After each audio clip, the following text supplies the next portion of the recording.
दोस्तों, Redefining the horror. ये कार्यक्रम सत्य घटनाओं से प्रेरित है। जिनके साथ ये घटनाएं घटी उनकी वास्तविकता उन्हीं तक सीमित है। भूत, प्रेतों और असामान्य विषयों के होने पर चैनल कोई दावा नहीं करता और ना ही प्रोत्साहन करता है। अद्भुत, अविश्वसनीय और अकल्पनीय सच्ची घटनाओं पर आधारित कहानियों को सुनने के लिए जुड़े रहिए भूत पास्ता के साथ।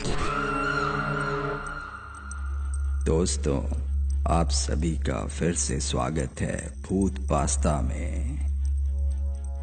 घर बनाना हर इंसान का सपना होता है, पर क्या जब उसी घर में कोई अनचाहा आत्मा का वास हो। आइए आज हम आपको एक ऐसी ही कहानी से रूबरू करवाएंगे। दोस्तों, ये कहानी एक ऐसे राक्षस की है जिसे आप लोग जानते होंगे या नहीं ये मुझे नहीं मालूम, पर उस राक्षस का नाम है ब्रह्म राक्षस। भूत प्रेतों में भी कई योनियां होती हैं।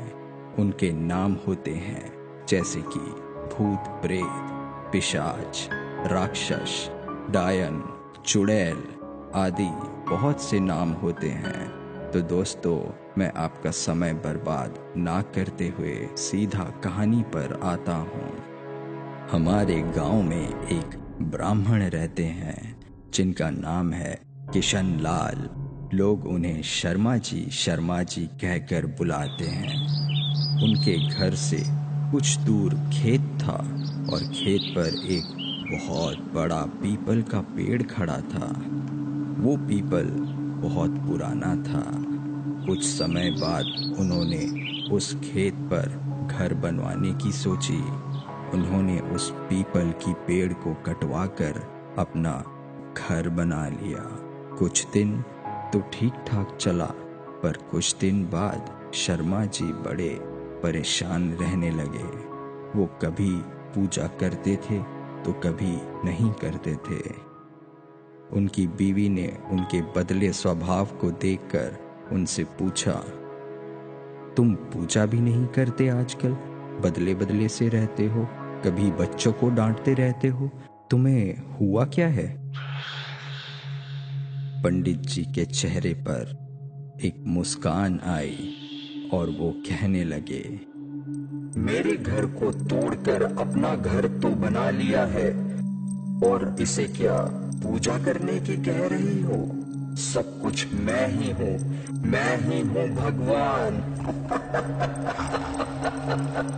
इसे पूजा करने की जरूरत नहीं है। कभी वो दांत मीसते, कभी बड़े प्यार से बोलते, कभी आंखें लाल तो कभी सही हो जाते थे।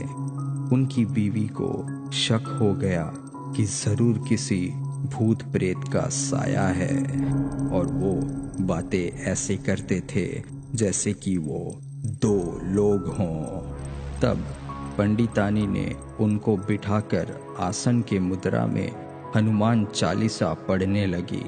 वो सोच रही थी अगर कोई भूत प्रेत होगा तो भाग जाएगा, पर पंडित जी पर उसका कोई असर नहीं पड़ा। वो एकटक लगाए देखे जा रहे थे। उसने काफी बार गायत्री मंत्र भी पढ़े। तभी पंडित जी की आंखें लाल हुई और कहने लगे, मैं किसी से नहीं डरने वाला और तू क्या समझ रही है? मैं इसे ऐसे नहीं छोड़ने वाला। तब तक उसका छोटा बच्चा वहां भागते हुए आया। पंडित जी ने उसे ऐसे जोर से पकड़ के खींचा और ऐसा लग रहा था कि उसके सिर को कच्चा ही चबा जाएगा। पंडितानी ने कहा, बच्चे को छोड़ दो, इसने क्या तुम्हारा बिगाड़ा है, उसे छोड़ दो। पंडितानी ने विनती की और बड़े ही नम्र भाव से कहा कि उसे छोड़ दो। तो उसने उस बच्चे को छोड़ दिया और कहा, मैंने तुम्हारे इस नम्र भाव की वजह से इसे भी छोड़ रखा है, नहीं तो मैं इसे कब का मार चुका होता। पंडितानी ने फिर पूछा, कौन हो और मेरे पति को तुमने क्यों बस में कर रखा है? आप हमसे क्या चाहते हो? आप हो कौन? तब उसने कहा, अगर आप अपना भला चाहती हो तो पीपल के पेड़ लगाओ, जितने भी हो सके पेड़ लगाओ, फिर मैं बताऊंगा कि मैं कौन हूँ और फिर मैं चला जाऊंगा।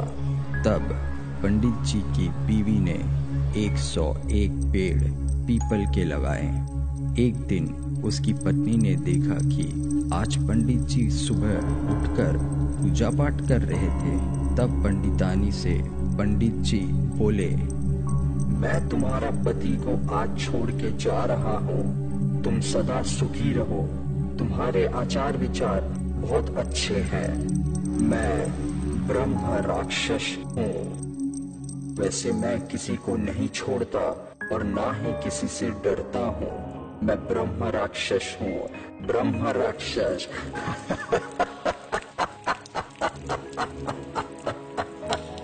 तुम्हारे पति ने मेरे पीपल के पेड़ को काट दिया था, जिस पर मैं हजारों सालों से रह रहा था। मुझे गुस्सा तो आया, पर मैं तुम्हारी अच्छाई के कारण मैंने इन्हें छोड़ दिया। तब पंडित जी अचानक सही हो गए और उनकी बीवी की आंखों से आंसू निकल पड़े।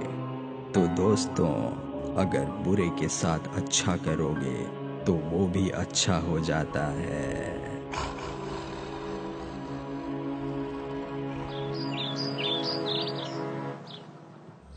यदि आपके पास ऐसी कोई भी आर्टिकल या जानकारी है जो आप हमारे साथ शेयर करना चाहते हैं, कृपया उसे अपनी फ़ोटो के साथ ईमेल करें।